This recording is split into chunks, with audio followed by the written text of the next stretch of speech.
Hello, everybody, and welcome back to another episode of King of the List.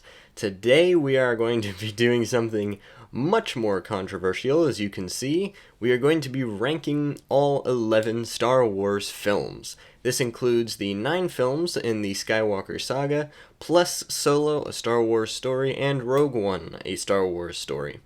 Now, obviously this is completely my opinion. It's not necessarily right or wrong, although many of you will see it as wrong.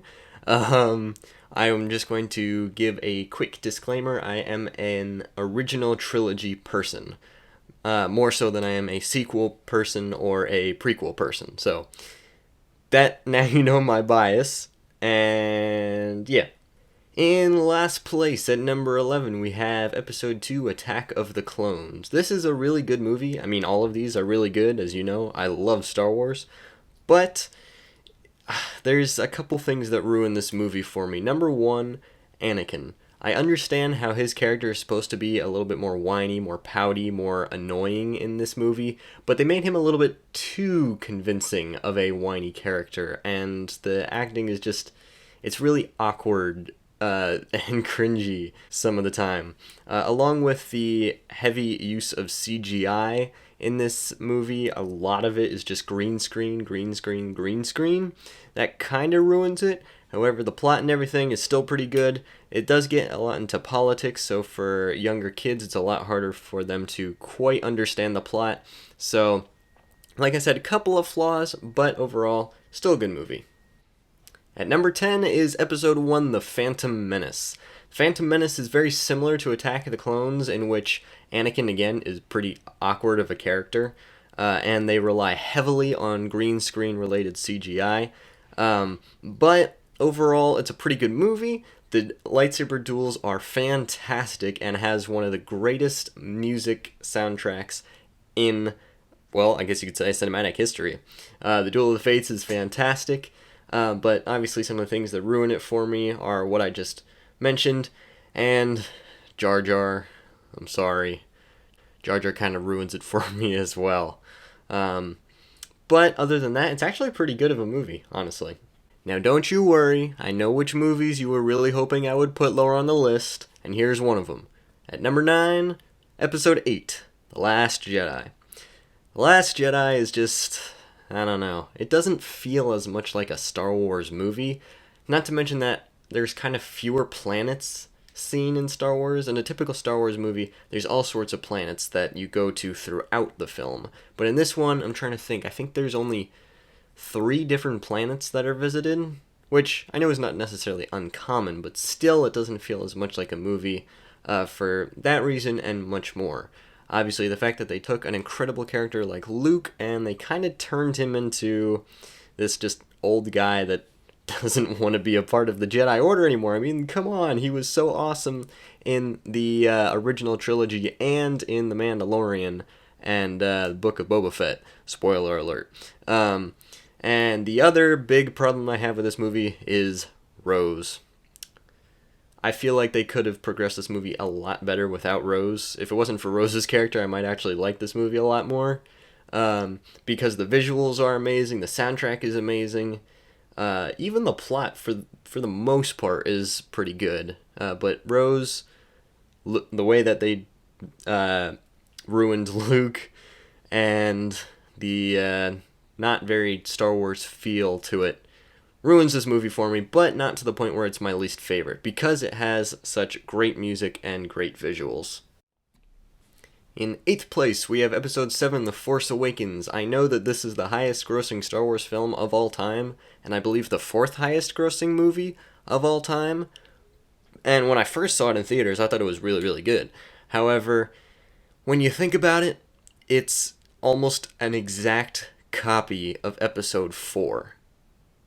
And that's kind of like me thinking, alright, well, the directors weren't being super creative when doing this. I mean, you think about it, it's about a person that lives on a desert planet.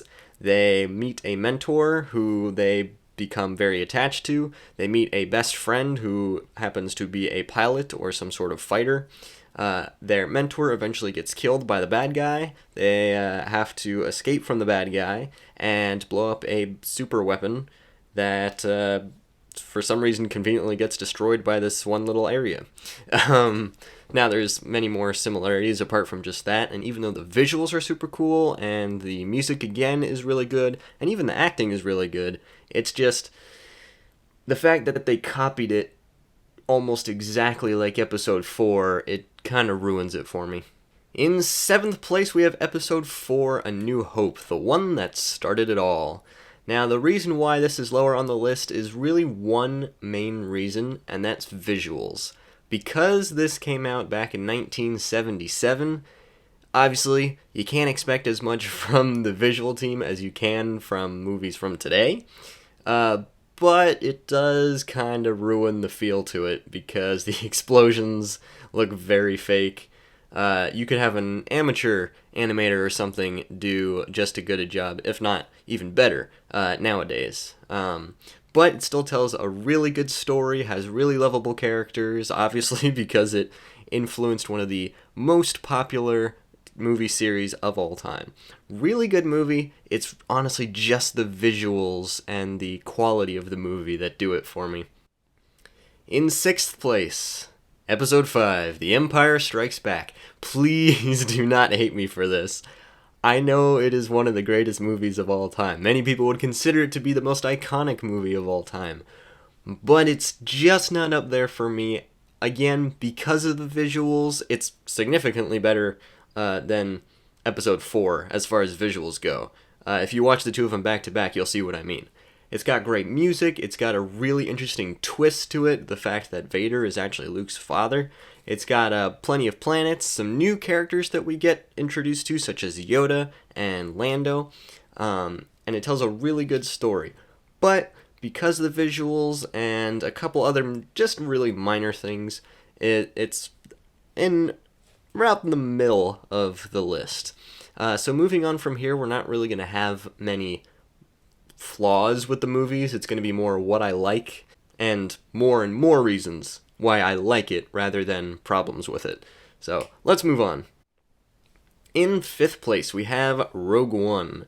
Rogue One's a really good movie, and between that and Empire Strikes Back, it's really close. The only reason I put Rogue One above Empire Strikes Back is because of the amount of Vader that we get in Rogue One, or more specifically, the amount of epic Vader we get in Rogue One.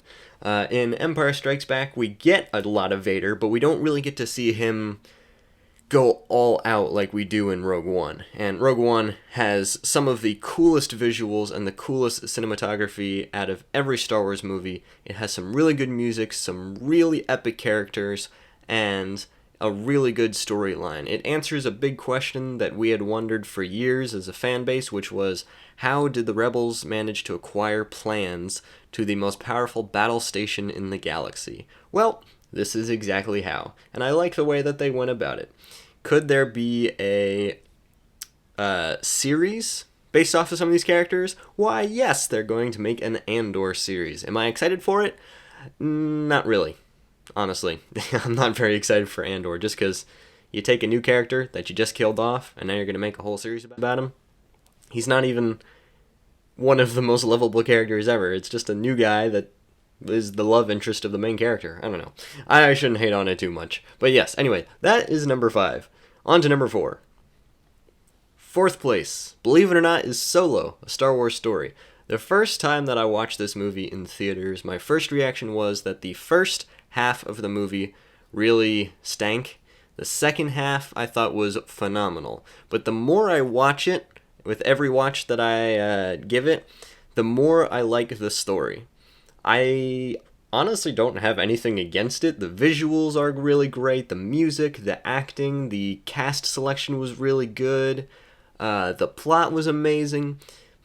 I literally only have one concern with the entire movie, and that's the fact that everything that we know about Han Solo, everything that makes Han Solo who he is, you know, his blaster, how he met Chewie, how he got the Falcon, how he met Lando, how he did the Kessel Run, all that stuff you expect me to believe happened within the course of about a week and can be explained in one movie.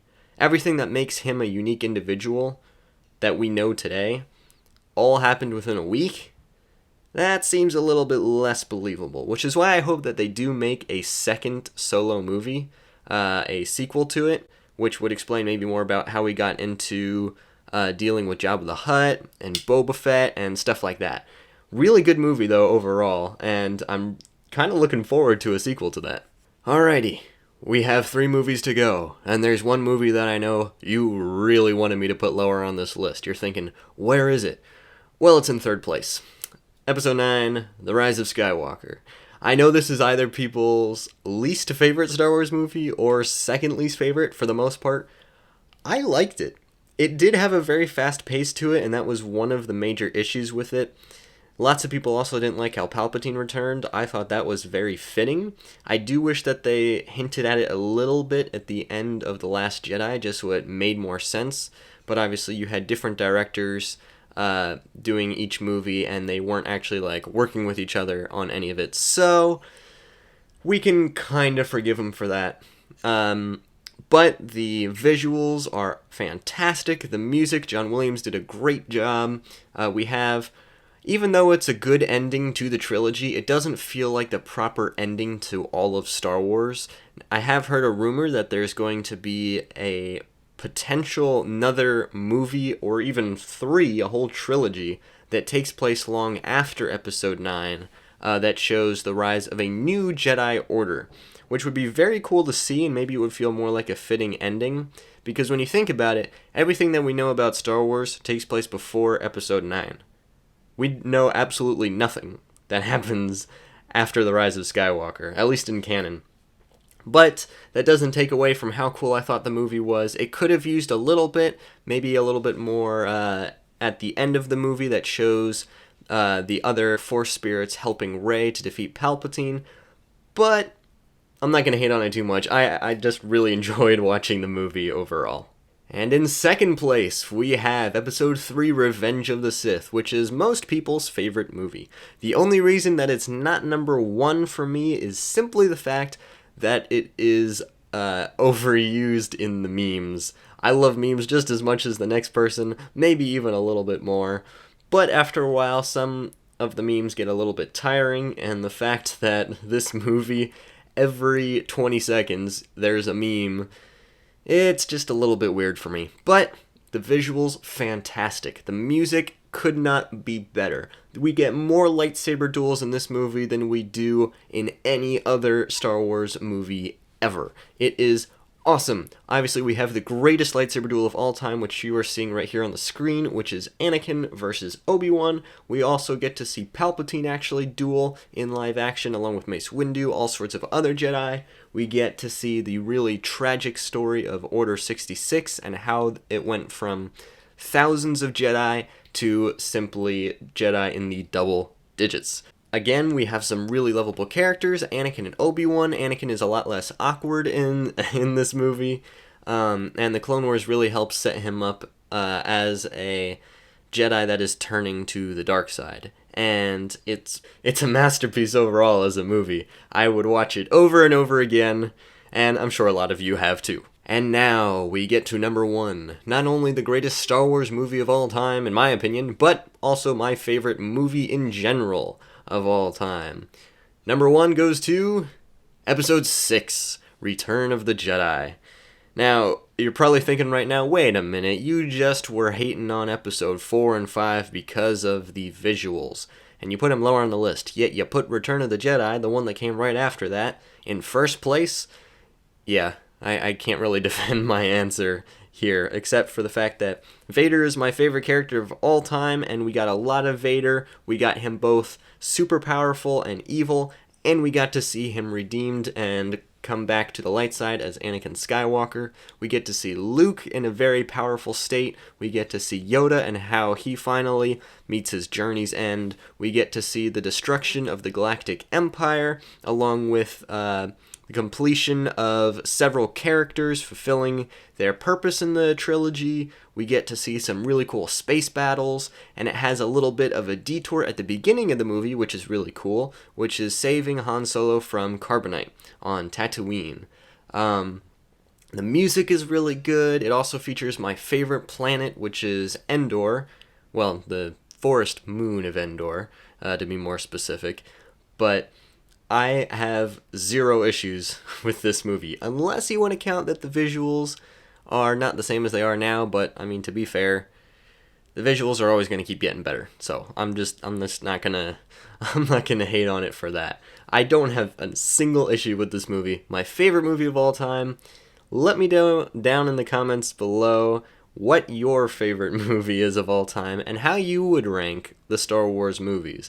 My guess is your list is going to be completely different from mine, and that's okay. You don't have to agree with me. As long as you appreciate some of the movies, that is all that matters.